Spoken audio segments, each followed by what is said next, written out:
you're still pretty bullish on Bitcoin. And I just wanted to hear, Lyn Alden's bullish take for Bitcoin. Why do you think it's so interesting? And when you look out and you put it against this entire macroeconomic backdrop, why Bitcoin? So I think ultimately it solves a lot of problems with money. I mean, one of the things I've been working on over the past year is a book on money, and it's really a book about the technology of money over time. But as Bitcoin has proved itself, as it's been shown to be truly decentralized, as it's gotten through various conflicts, and as it's retained so much market share, I think it's increasingly clear that just Bitcoin is a key solution. Lyn Alden is a brilliant economist who definitely doesn't get enough recognition. She's also ridiculously bullish on Bitcoin, calling it her #1 asset looking into the future. For those not familiar with Lyn Alden, she is an investment strategist and financial analyst. She's well known for her expertise in macroeconomics and equity analysis. Alden is also the founder of Lyn Alden Investment Strategy, a financial advisory firm, so it's safe to say she knows her stuff.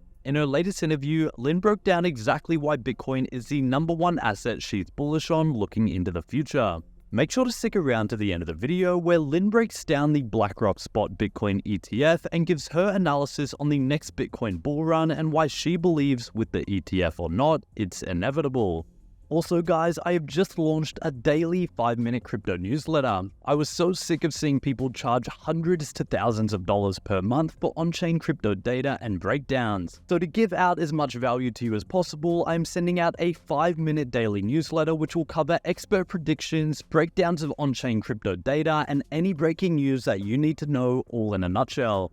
And my promise to you is it will be completely free forever. Click the first link in my description, enter your email to join over 5,000 others in becoming a better crypto investor right now. If you don't like it, I will personally send you $1 whole, so you literally have nothing to lose. Now here's Lyn Alden on why she's so bullish on Bitcoin. Big problem that humanity has had for literally a century and a half is that we figured out how to speed up our transactions. So ever since we invented the telegraph and then, started laying the cables under bodies of water. So the UK and France were connected in the 1850s. And then by the late 1860s, you got United States and Europe, cross-Atlantic cables. And then from there, we got it across the Pacific. You could send information. That was the first time we could send information really at the speed of light. Prior to that, information had to move at the speed of people. Whereas now we could send information, within seconds and minutes. And so we could update ledgers around the world, instantaneously. And of course, we added the telephone, we added the internet, e-commerce, all that, whereas settlements were still slow. And so even during the classical gold standard, which is known as a good period of monetary history, it was ultimately unstable. There were way more gold IOUs trading rapidly around there compared to the amount of gold in the system, in large part because of how efficient transactions and netting were compared to the underlying metal. And then you had the Bretton Woods system that broke. It's often talked about how it was formed in 1944, but that was just the conference. It didn't really go into full effect until 1958. And then within 13 years, it broke. It's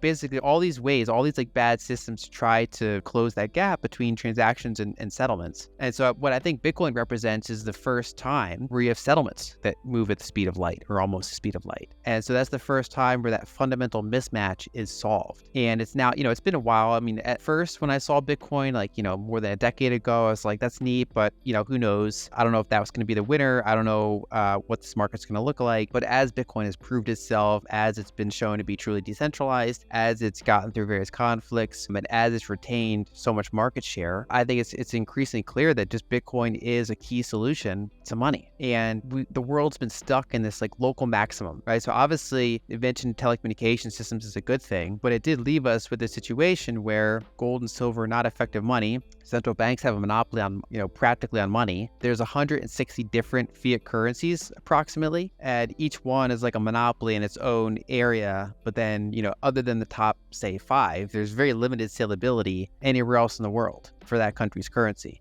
I have Egyptian pounds in the drawer next to me, and around here in New Jersey, good luck for me trying to have someone take them off my hands for me. I have Norwegian currency, which is obviously a stronger currency, but even there, the salability is terrible here. It's really only dollars and euros and a couple others that have any sort of reasonable salability outside of their own countries. And so we've been kind of stuck in this barter system, with the invention of fiat currencies, and gold and silver have just been too slow to ever reassert themselves and say, hey, here's we don't have to use these crappy currencies. We can use gold and silver. The problem is they're just too slow. And so I'm bullish on Bitcoin because I think it does truly solve the problem. It's held up against all sorts of different macro environments, all sorts of different technical challenges. And there's so much building on it happening, right? They say building happens in bear markets. And I've been watching that closely. I'm involved somewhat in venture, so I get to see what founders are building. And it's just super exciting. I mean, one of the things I'm most excited about is the stuff going on with Fedi and Fediment and that whole ecosystem. But just beyond that, there's just so many things that are being built.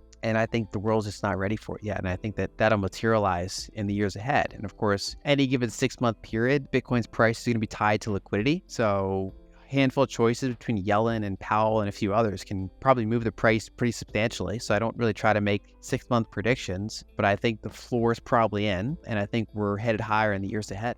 Yeah, so I mean, there's, depending on what measurement you use, there's hundreds of trillions of dollars of global assets. And, Bitcoin is hundreds of billions. So it's a fraction of 1%. And when you look at the total addressable market of Bitcoin, there's obviously a big range. It's hard to say exactly what that market is, but it's not far-fetched to say most entities would want to have some handful percentage of their assets in this portable, finite, self-custodial asset, liquid. And so another bullish thing about it is that in some ways, certain entities can't even adopt it until it gets bigger, right? So when daily trading volume was in the millions, a billionaire would have trouble getting in and out of it without moving the price. There's just not enough liquidity for them to comfortably enter and exit it in size, other than just dabbling. Similar today, there's billions of dollars of liquidity, but $1 trillion pool of capital has to be careful about moving the market, how much they can enter or exit and things like that. And so I think as you see more and more, I don't like the word regulatory clarity, but it comes up a lot. I mean, basically once they see, okay, Bitcoin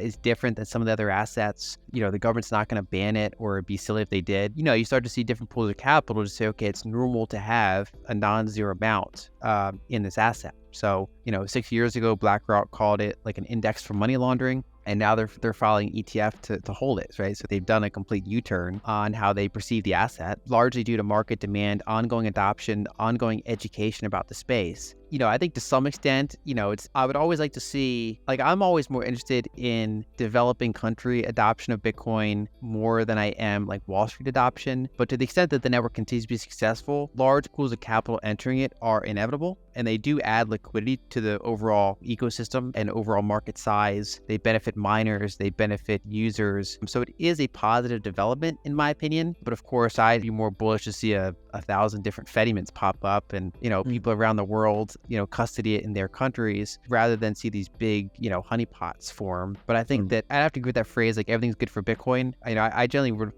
phrase it a little bit differently, which is most things are good for Bitcoin and institutional adoption is one of them. So to the extent that there is a spot ETF, I think that'd be beneficial. Right now, you've had all sorts of entities have had to use inferior products. And I think a spot ETF would clean up the market a little bit, at least for American users. Other countries already have, ironically, spot ETFs. It's not really been an issue. So I think we're just seeing another wave of adoption. And I think probably when we look back, 2, 3, 4, 5 years from now, it'll seem obvious. Of course, having a Bitcoin in your portfolio as some slice makes sense, even for kind of normie finance. Yeah, so I think the next bull market's going to happen regardless of whether or not there's a spot ETF. This kind of thing can just influence the timing and the magnitude of it because it allows potentially new pools of capital to enter that would otherwise, have to enter slower or, in other ways. So in general, I think it would be constructive for price. And as to the odds, I try not to guess these odds. I think we are getting closer. I think that the more iteration you see, especially from these larger entities like BlackRock and Fidelity, it increases the odds of one eventually being approved. Because these filings are not just identical filings from years ago. The SEC always gives their reasons for, why they turn them down. Whether or not they're valid is another story. But they say, okay, here's the reasons why we turned it down.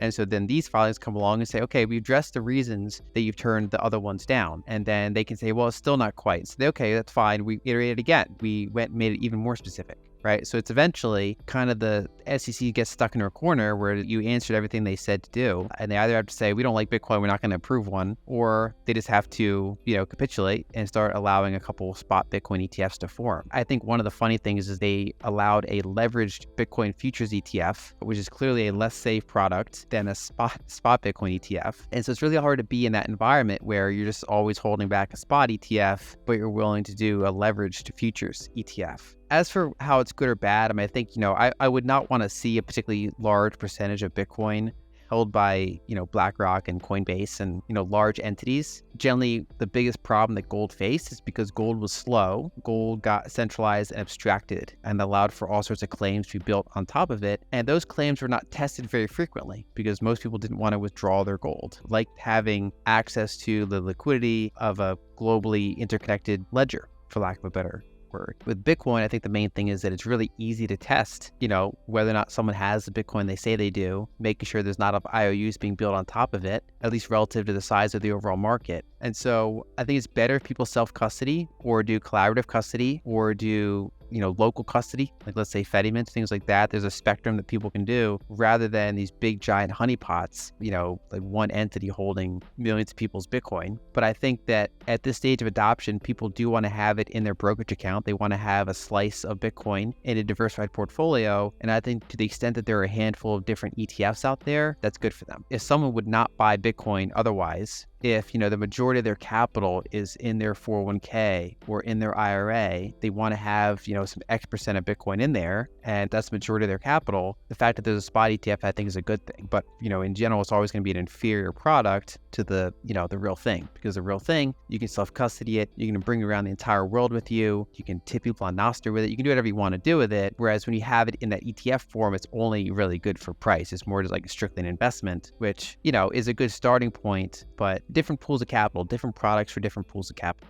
So there's the phenomenal Lyn Alden, a true maestro in the world of economics and investment strategies. We hope her insights on Bitcoin and the potential it holds for the future have provided you with a fresh perspective and possibly a nudge to rethink your investment strategies. As Lyn emphasized, the trajectory of Bitcoin seems promising, and with the potential launch of the BlackRock Spot Bitcoin ETF, there could be some significant movements on the horizon. Remember, if you want to stay most up to date on the happenings in the Bitcoin world, my daily 5-minute crypto newsletter is just a click away, ready to equip you with the latest happenings and expert predictions in the crypto world. Join a community of crypto enthusiasts by clicking the first link in the description below. Anyway guys, hope you enjoyed today's video and that provided you with some value. I'll see you all in the next one, and as always, all the best.